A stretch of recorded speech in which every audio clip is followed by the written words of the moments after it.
Salut à tous, bienvenue. Je vous présente mes invités du jour, Esther Harboun à ma droite. Bonjour Esther. Bonjour. Et son mari, Charles Harboun. Bonjour.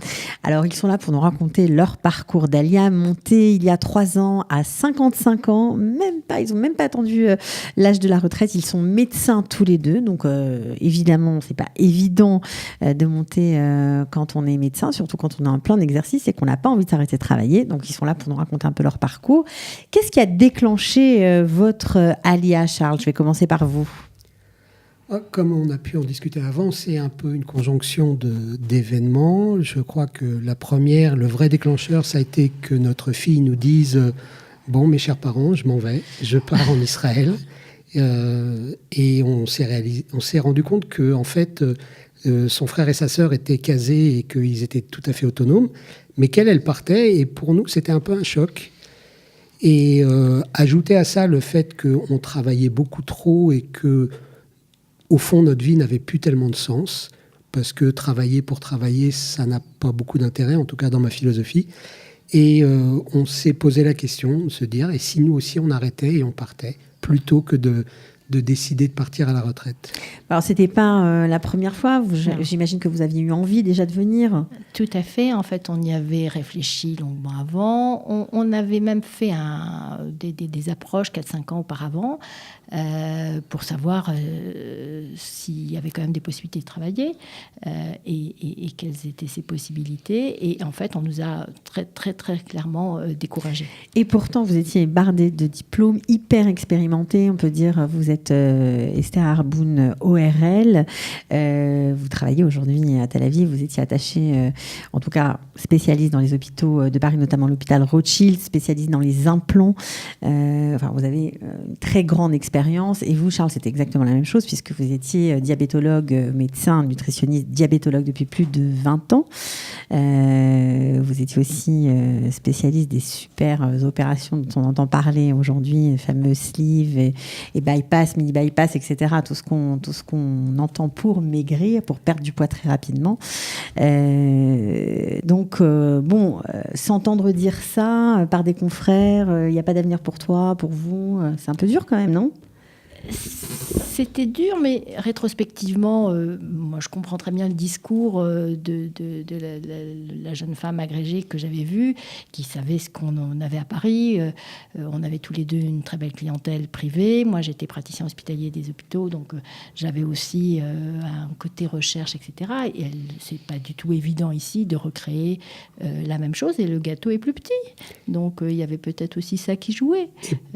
Et puis une des différences aussi, c'est que ici, on est dans un marché très compétitif. On est dans la médecine à l'américaine, alors que la médecine française a quand même un côté assez protégé.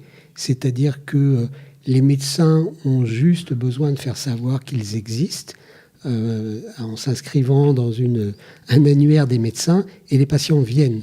Ici, les patients ne viennent pas si vous leur dites pas que vous êtes le meilleur et que vous êtes meilleur que celui d'à côté. Ouais, c'est pas très français, ça. Non, pas du tout. C'est difficile. Il faut savoir se vendre ici. C'est difficile et c'est pas du tout dans notre culture. Moi, je découvre ça maintenant que j'ai ouvert cette activité privée à la Dizengoff Clinic. C'est de me faire connaître. J'ai jamais eu cette habitude, parce qu'en France, les gens viennent parce que ce sont les médecins qui vous les envoient, c'est de confrère à confrère. Ici c'est peut-être pas simplement le pays, c'est que le monde a changé et que beaucoup de choses passent par le net et qu'ici on devrait faire de la publicité. En France, on fait pas de publicité, c'est interdit. Oui, c'est un nouveau monde. Oui, tout à fait. Un nouveau monde. Puis il y avait aussi, j'imagine, les questions d'équivalence, de diplômes qui sont pas. Il faut quand même les faire reconnaître. C'est pas toujours évident. On va en parler. Alors, qu'est-ce qui déclenche au final ça ? Parce que vous parlez de 3 ans d'Alia, ça veut dire aux alentours de 2014, ça devait commencer à... On est parti au tout début 2015. Donc fin janvier 2000. Voilà. Février donc 2015. on a... Le contexte aussi en France à l'époque, 2014, c'était un contexte un peu compliqué. Socialement, c'est vrai que c'était un climat un peu tendu.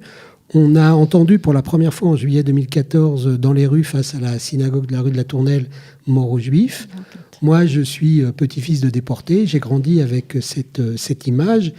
et qu'on puisse dire mort aux Juifs dans les rues de Paris. Donc, petit-fils de déporté après la rafle du Veldiv, c'est important de le préciser. Donc forcément, il y a j'imagine un écho, même inconscient, mais il y a quelque chose, quoi. Je pense que c'est pas vraiment inconscient, parce que je pense que quand vous avez grandi à l'ombre d'une grand-mère qui a perdu son mari dans les camps, d'une mère qui a perdu son père et qui est restée cachée pendant des années, pendant votre enfance, ça vous marque, même si on ne dit pas toujours tout. Et en fait, mes parents parlaient quand même pas mal. Donc, c'est une notion qui était quand même présente. La peur que ça revienne. Et puis, l'image que mon grand-père existait toujours quelque part. Il existait dans la mémoire des gens. On n'occultait pas cette partie de l'histoire. Donc moi, j'ai grandi avec ça et je peux vous dire que c'est un véritable électrochoc quand vous entendez ça, alors que j'ai jamais souffert d'antisémitisme, jamais dans ma vie. Donc ça aussi... Ça a été aussi le point de départ d'une réflexion et on s'est dit que tout ce qu'on possédait en France était dans notre cabinet et dans notre appartement et que si on devait partir... comme des voleurs, eh bien, on allait partir, comme disait mon père, une main devant, une main derrière. Donc, vous avez commencé à préparer vos arrières et à se dire... en fait, à l'origine, on s'est dit, on ne va pas partir, c'est pas raisonnable à 5-10 ans de la retraite, mais on va peut-être... Les enfants sont partis de la maison, on n'a pas besoin d'avoir un grand appartement, on va le vendre, puis on va louer quelque chose à deux, on n'a pas besoin d'avoir aussi grand. Vous imaginiez pas, parce qu'aujourd'hui, on ne l'a pas encore précisé, mais vous travaillez... tous les deux, et ô combien vous travaillez peut-être autant qu'avant ou presque, en tout cas vous avez réussi moins qu'avant, vous avez réussi non mais bien sûr vous travaillez moins qu'avant en termes de temps, mais vous avez quand même une activité assez importante, assez prenante, vous avez des journées bien pleines, on va dire, quand vous travaillez. Vous n'imaginiez pas forcément ça, vous imaginiez peut-être une aléa plus légère? On imaginait, en fait, on n'a jamais eu d'inquiétude par rapport à trouver du travail. C'était pas votre préoccupation? Non. Non, ce qui était important, c'était la qualité de vie qu'on allait avoir, c'était l'accompagnement de notre fille qui était partie et qui était celle qui avait peut-être encore le plus besoin de nous. Vous aviez aussi des parents en Israël? Mes parents habitaient ici, mon père était malade, nous on faisait beaucoup d'allers-retours. Moi, je savais aussi que je voulais être près de lui et que ces dernières années allaient être importantes. Donc ça a beaucoup compté dans notre décision. Bien sûr, le fait de vendre l'appartement, c'est effectivement les manifestations qui nous ont fait vendre l'appartement, mais pas le fait de partir. En fait, on a décidé de partir quand on a vendu cet appartement très vite, alors que le climat était hyper morose en France et qu'on nous a dit vous n'arriverez pas à le vendre en moins de 3-4 ans. On l'a vendu quasiment en un mois. Donc vous êtes dit, allez. Et j'ai dit à Charles, mais attends, regarde. Qu'est-ce qui se passe? Mais allons-y, il va se passer quoi? On va peut-être avoir un boulot moins intéressant qu'ici, mais on n'est pas en train de faire notre carrière, on s'en fiche. L'important, c'est de continuer à avoir une qualité de vie par rapport aux parents, par rapport aux enfants. Alors aujourd'hui, qu'est-ce que vous faites d'abord chacun comment vous avez passé ce processus pour valider vos diplômes? On va commencer par vous. Je crois que ça a été plus facile que vous. On va voir tout de suite pourquoi. Ça s'est fait rapidement, vous? Disons que moi, je rentre dans les clous. Je suis très scolaire et donc je rentre dans des cases qui correspondent à ce que les Israéliens demandent. D'accord. Vos diplômes sont connus ici. Je suis ancien interne, ancien chef, praticien hospitalier, donc tout ça, ils connaissent. Je dois même vous faire une confidence. J'ai passé mon diplôme de praticien hospitalier ça doit être 2002. Parce que ça se présentait comme ça, en me disant oui, mais quand même, on ne sait jamais, comme quoi c'est ancré dans notre culture de juifs errants, on ne sait jamais, ça pourra peut-être me servir un jour. Je l'ai passé au moment où il y a eu Le Pen contre Chirac au 2e tour. D'accord. Et à l'époque, les médecins français n'avaient pas d'équivalence en Israël, sauf les praticiens hospitaliers de l'assistance publique de Paris. Et donc en 2002, je l'ai passé parce que j'avais envie d'être PH, mais je me suis dit, on ne sait jamais, ça peut servir un jour. Et ça vous a bien servi. Non, mais entre-temps, ils ont assoupli, donc il n'y avait plus de problème. Oui, il n'y avait plus de problème, mais bon, c'était présent, vous, on va dire. C'est quelque chose qui reste, même dans pourquoi on a fait médecine. Charles, il a fait médecine parce que... C'était transportable comme... Voilà, tout à fait. C'est quelque chose que l'on peut emmener avec soi et c'est universel. La médecine en Israël, les humains sont les mêmes partout. Les lois ne sont pas les mêmes partout, donc un avocat ne peut pas se transposer immédiatement. J'imagine qu'un architecte le peut aussi, mais voilà, le médecin, c'est ce qu'il y a de plus facile à déplacer. Alors vous, par contre, vous n'étiez pas dans les clous, si je reprends l'expression de votre femme, vous avez fait C'est pas tant que j'étais pas dans les clous que les clous n'étaient pas assez larges. En fait, les études de médecine ont évolué en France. Avant les années 2004, les études de médecine se faisaient à l'école de médecine. Et donc, c'était un diplôme global où vous rentriez et vous sortiez avec un doctorat de médecine.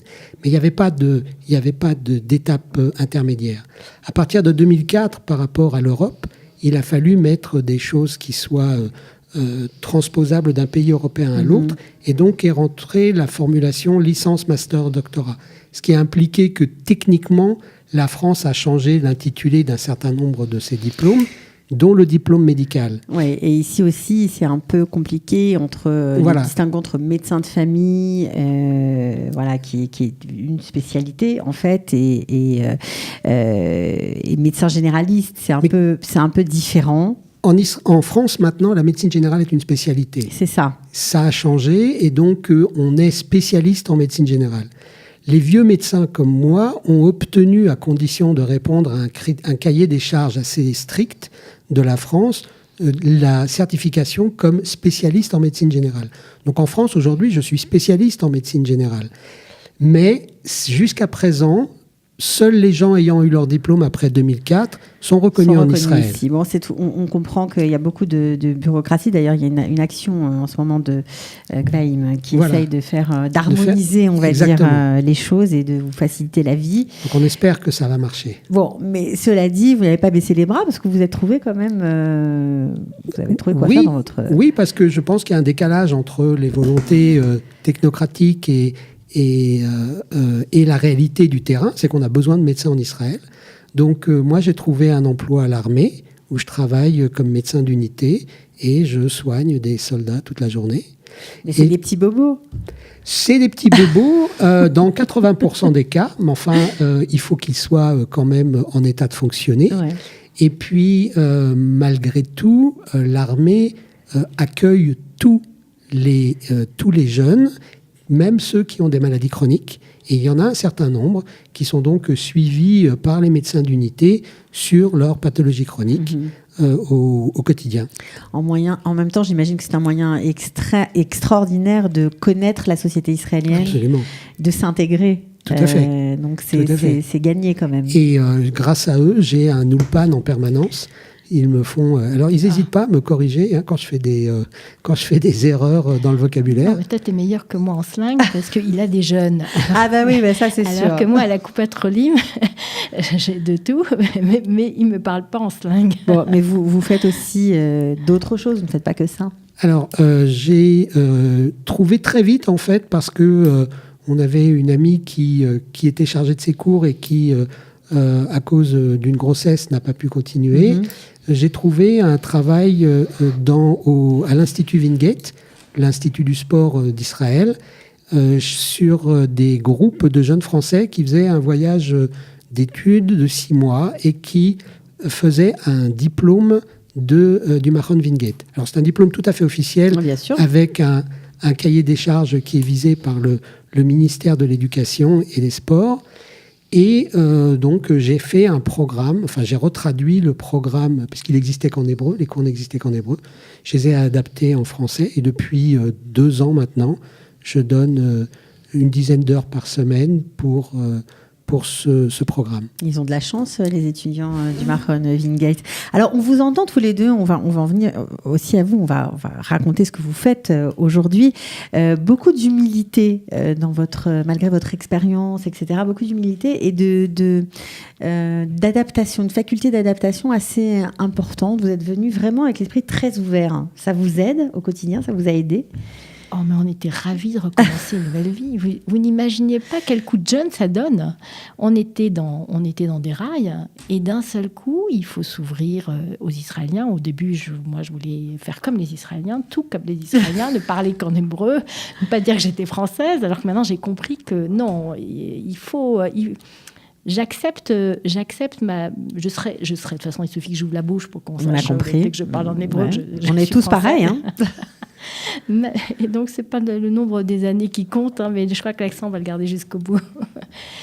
Donc, oui, on était ouvert sur des choses nouvelles. C'est passionnant. Tout ce qui est nouveau, tout ce qui est nouvelle culture est passionnant. Enfin, moi, j'ai adoré recommencer. J'imagine, pour ce point-là, de la qualité de vie, de recommencer, de se rebooster, de se sentir vraiment vivant, en plus arriver en Israël, mais aussi au niveau de la médecine, vous avez dû découvrir d'autres univers parce que vous travaillez aujourd'hui à Ichilov.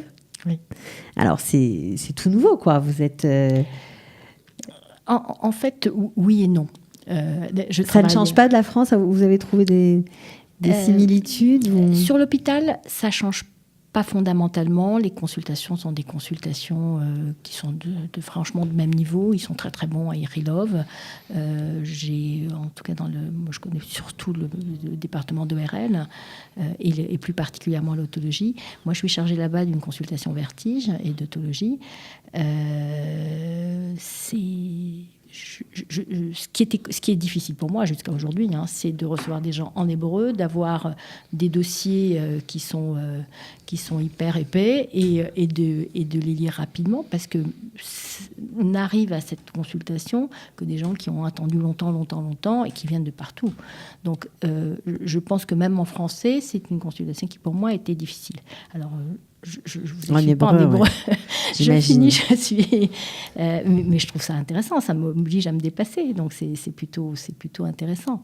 Et puis en parallèle, je suis à la Coupatrolim, où là, effectivement, je fais de l'ORL complètement classique, mais au rythme Coupatrolim, parce que... C'est difficile.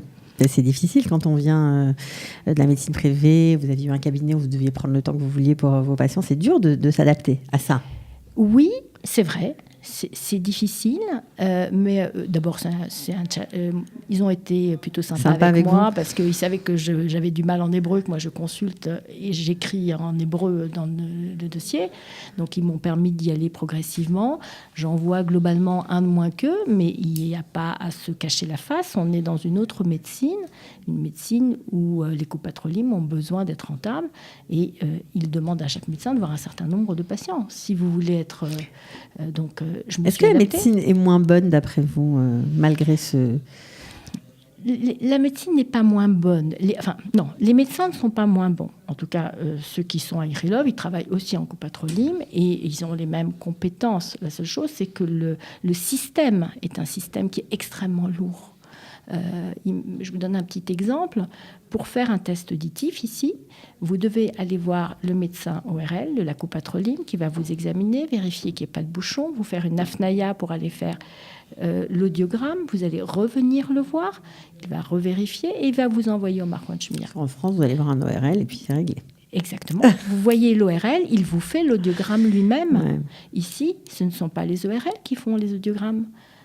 Ça se fait soit à l'hôpital, soit dans un Marwan Shmia. Et donc, et puis, chaque fois, vous avez des délais de rendez-vous qui sont loin parce qu'il n'y a pas suffisamment de médecins, parce qu'il y a une loi qui dit que les tests auditifs en vue d'un appareillage ne peuvent pas être faits dans un Marwan où on vend les appareillages auditifs. Donc, globalement, ça prend 4 à 5 mois. Sauf quand on a... des passe-droits. Protexia. Voilà, c'est ça.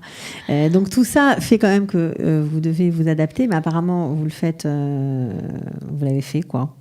Oui, et puis ça reste de l'ORL classique, pas difficile. Quand il y a des gens plus compliqués, on prend un peu plus de temps, mais il y a beaucoup de choses qui sont des choses simples et des gens qui n'ont pas, que j'avais pas l'habitude de voir en France. Parce que j'avais effectivement une clientèle privée. Là, j'ai des gens qui ont peu de moyens, mais qui viennent quand même à la Coupatrolim. Okay. Et j'ai l'impression de leur rendre service, même si c'est pas très compliqué ou d'un haut niveau pour moi. Ça fait plaisir. Enfin, je suis contente d'être là. Donc, alors, non seulement la consultation, vous êtes bien débrouillé en si peu de temps, à Ichilov, la copatrolie, mais bien sûr, là, vous commencez à travailler dans une clinique privée, la Dizengoff clinique aussi avec des francophones. Donc, les francophones aussi tendent la main aux francophones, et ça, c'est chouette, et c'est important de le signaler. Moi, ça me fait personnellement très plaisir de voir que les choses bougent à ce niveau-là et que oui, il y a de la place pour tout le monde, même pour des spécialistes, des gens qui ont beaucoup d'expérience, contrairement à ce qu'on aurait pu vous dire avant votre alia. A priori, vous en avez fait la preuve du contraire, c'est tout à votre honneur. Qu'est-ce qu'on peut vous souhaiter pour la suite là ? Qu'est-ce que vous aimeriez ? De rester en bonne santé. Je crois que c'est surtout ça. Voilà. Rester en bonne santé. Rester en bonne santé. Oui.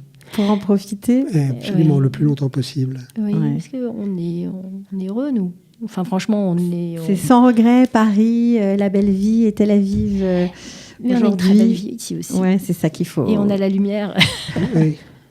Non. Et puis, petit à petit, on rentre dans les... On a des activités. Moi, je pratique les arts martiaux. Et donc, je suis dans un club où il n'y a que des Israéliens.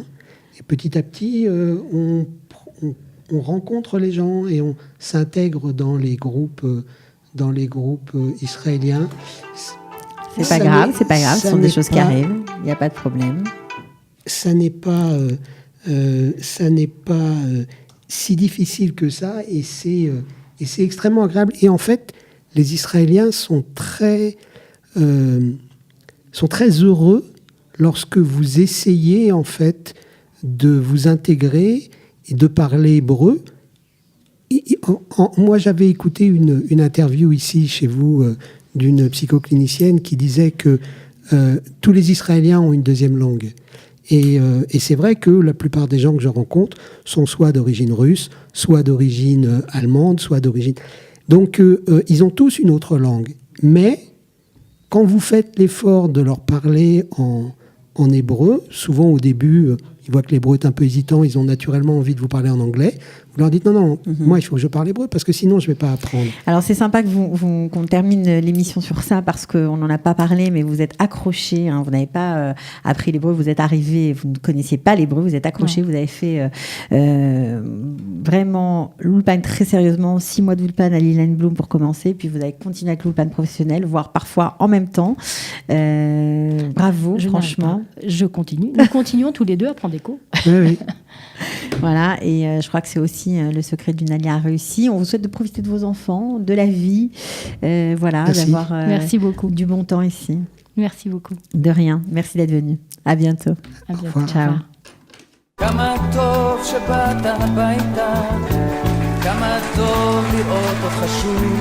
Ils ont relevé le défi de l'Alia. Studio Kalita vous raconte leur histoire.